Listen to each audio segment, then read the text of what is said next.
আমরা রওনা দিলাম পুরী থেকে বালিঘাই বিচের উদ্দেশ্যে, পুরী কোনারক রোড ধরে। এই আমরা পেরিয়ে যাচ্ছি নোয়ানুই নদী। এই নোয়ানুই নদীর দুটো পার্ট, প্রথম ভাগ আমরা পেরোচ্ছি, এরপরে আরও একটা অংশ আছে। এই নদীর মোহনাতেই বালিঘাই বিচ। এই নতুন বিচের সন্ধান গুগল করে পাওয়া। পুরীর সুন্দরতম বিচগুলোর মধ্যে একটি এখানে বলেছে। এখানে অনেক কিছুই আছে, প্যারাগ্লাইডিং, ওয়াটার স্পোর্টস, সব কিছুই। এই আমরা নোয়ানুই নদীর দ্বিতীয় ভাগ পেরিয়ে যাচ্ছি। আমাদের যেতে হবে পুরী কোনারক রোড ধরে প্রায় 13 কিলোমিটার। 13 কিলোমিটার যাওয়ার পর বেলেশ্বরা শিব টেম্পল রোড ধরে আরও 4 কিলোমিটার যেতে হবে। এই আমরা বেলেশ্বরা টেম্পল রোড ধরলাম। এখানে আসতে পারেন অটোতে বা গাড়িতে। আমরা চলেছি অটো করে।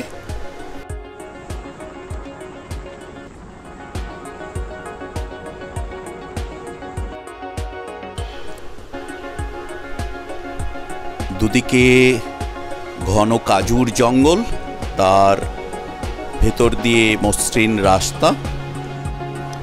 এই বেলেশ্বরা শিব মন্দির এখানের একটি বেশ বিখ্যাত মন্দির। প্রচুর লোক আসে এই মন্দিরে পুজো দেওয়ার জন্য।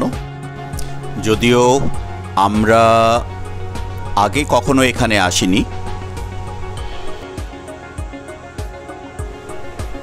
এই আমরা বেলেশ্বরা শিব মন্দিরে এসে পৌঁছলাম। আমরা এখন সোজা যাব বালিশাই বিচ। ফেরার পথে দেখে নেব বেলেশ্বরা শিব টেম্পল। ওই দূরে দেখা যাচ্ছে সমুদ্র। আমরা বিচের খুব কাছাকাছি এসে পৌঁছে গেছি। প্রচুর বাইক দাঁড়িয়ে আছে।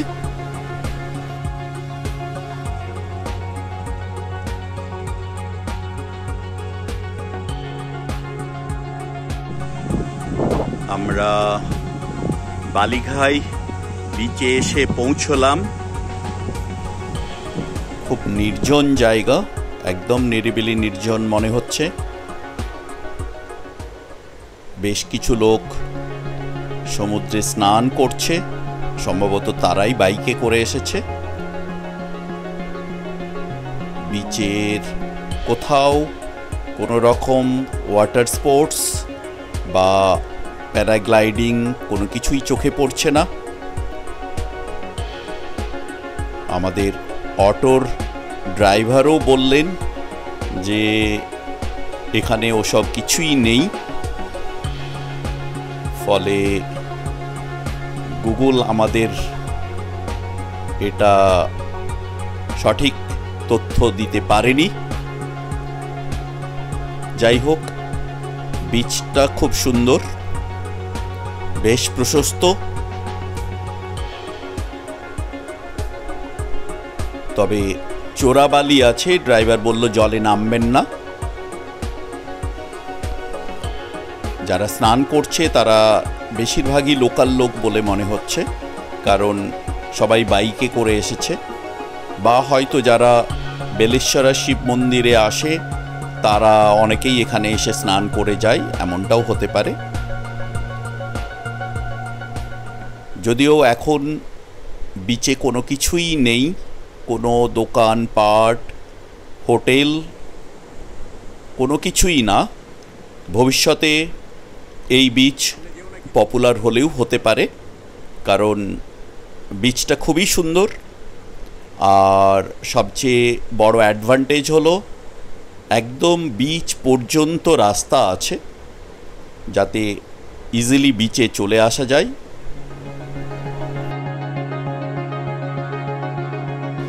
আমরা গুগলের ওপর ভরসা করে নতুন বিচ দেখব বলে এসে বেশ খানিকটা আশাহতই হলাম। যাক, তাও একটা নতুন বিচ দেখলাম।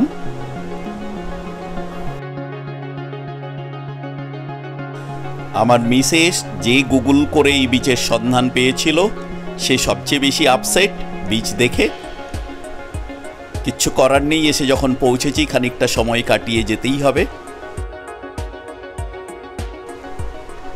নোয়ানুই নদীর বর্ষার জল এসে সমুদ্রে মিশছে, তাই জল বেশ ঘোলাটে, নীল জল একদম দেখা যাচ্ছে না।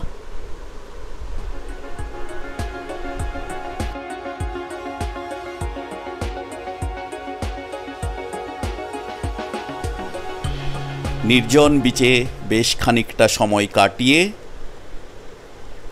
আমরা ফিরে চললাম বেলেশ্বরা টেম্পলের দিকে। পুরী ডিস্ট্রিক্টের বেশ কিছু শিব মন্দিরের মধ্যে একটি এই বেলেশ্বরা শিব মন্দির। কথিত ভগবান রামচন্দ্র সীতা উদ্ধারে লঙ্কা গমনের পথে এই মন্দিরে শিবের পুজো করেন আর শিবকে বেল উৎসর্গ করেন, তাই এই মন্দিরের নাম বেলেশ্বরা শিব। আমরা বেলেশ্বরা শিব মন্দির দেখে এলাম রামাচণ্ডী মন্দিরে। রামাচণ্ডী মন্দির কোণারকের পথে বেলেশ্বরা শিব মন্দির থেকে আরও 13 কিলোমিটার এগিয়ে, রামাচণ্ডী বোটিং পয়েন্টের ঠিক আগে। এর আগে বহুবার আমরা রামাচণ্ডী বোটিং পয়েন্টে এসেছি, কিন্তু কখনোই এই চণ্ডী মন্দিরে আসিনি। ভীষণ সুন্দর জায়গাটা।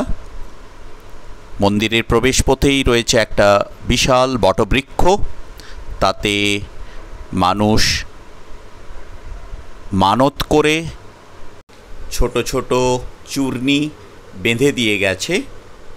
মনোবাসনা পূর্ণ হলে যে কোনো একটা খুলে দিয়ে যাবে।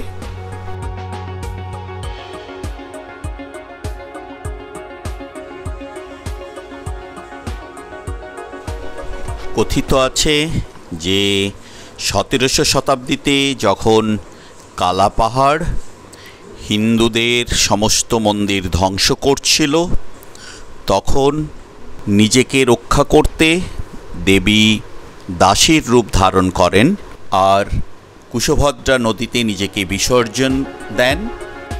পরে এক পাণ্ডাকে দেবী স্বপ্নে কুশভদ্রা নদীর তীরে এই মন্দির নির্মাণের আদেশ দেন।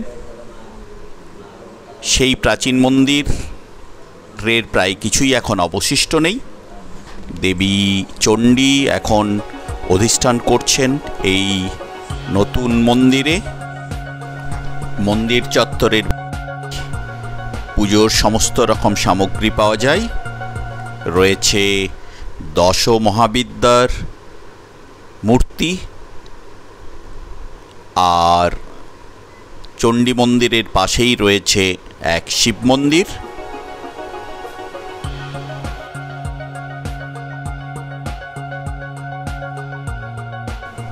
মন্দিরের ঠিক পেছন দিয়ে বয়ে গেছে কুশভদ্রা নদী।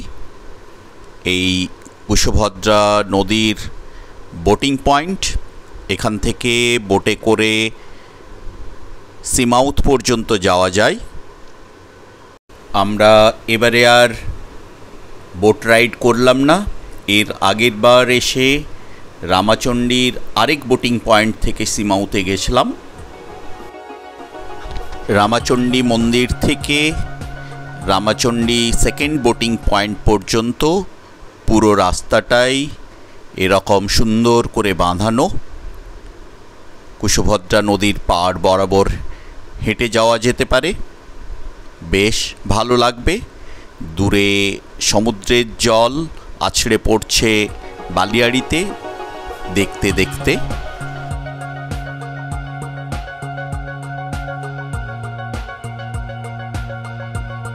রামাচণ্ডী মন্দির থেকে পুরীর দিকে একটু এগিয়ে এলেই ডান হাতে পড়বে এই পঞ্চমুখী হনুমান মন্দির। এটাও দেখে নেওয়া যায় একদম রাস্তার ওপর। ছোট্ট মন্দির কিন্তু সুন্দর পরিবেশ।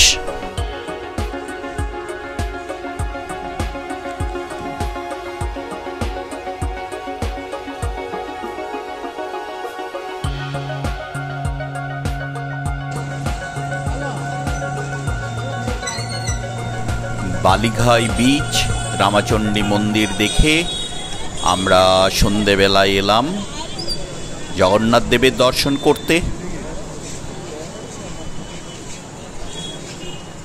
আলোকিত জগন্নাথ মন্দির দারুণ সুন্দর লাগছে।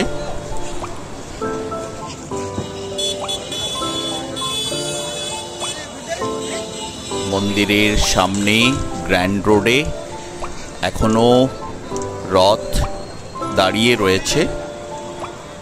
আমাদের একই সাথে রথ দেখা এবং জগন্নাথ দেবের দর্শন হয়ে গেল। পরের ভিডিওতে আমরা দেখে নেব পুরীর মোহনা বিচ আর ওঙ্কারেশ্বর মন্দির।